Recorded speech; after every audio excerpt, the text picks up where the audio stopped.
Oui, je me souviens d'une ambiance qui était particulièrement sympathique. Je me souviens de certaines pannes qui nous ont un petit peu fait flipper avant le concert.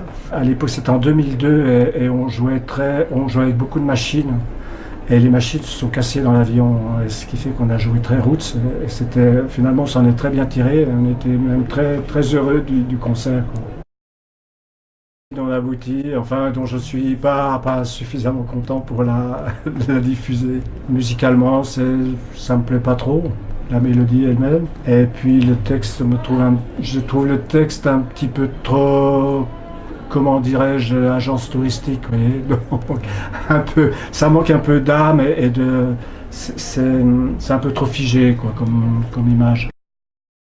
C'est plutôt l'inverse, c'est-à-dire je vais plutôt à la rencontre de lieux que j'ai visités à travers mes chansons. Je ne suis pas du tout un auteur réaliste.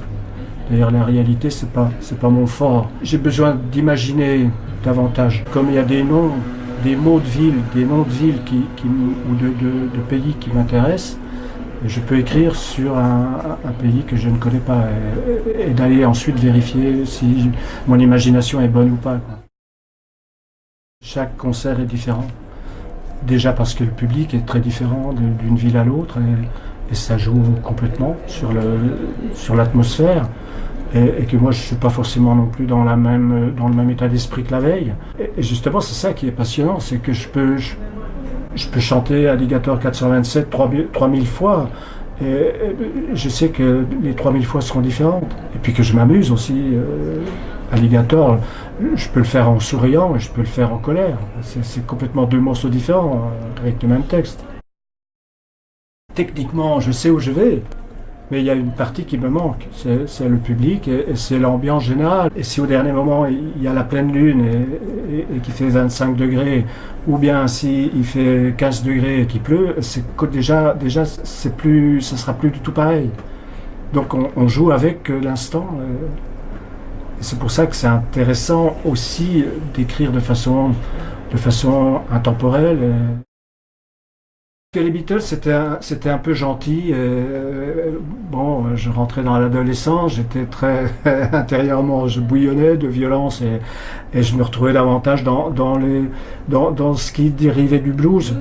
Donc les Stones étaient vraiment plus performants pour moi dans ce domaine que les Beatles qui étaient un peu gentillets pour moi. J'ai fait partie de chorale et eux, pour moi c'était un peu une chorale aussi parce qu'ils chantent toujours en chœur, c'est bien ficelé, c'est bien foutu et que j'avais envie moi de choses qui bavaient un peu et qui crachaient quoi. C'est-à-dire je suis vraiment un oral, c'est pas pour rien que j'ai choisi d'être chanteur alors que j'avais rien pour ça quoi. Mes goûts littéraires c'était Bukowski, c'est après du moins. C'était Céline, Bukowski, Rimbaud, des gens qui crachaient aussi. Là, tout de suite, je pense taxi parce que c'est un mot qui sonne merveilleusement bien.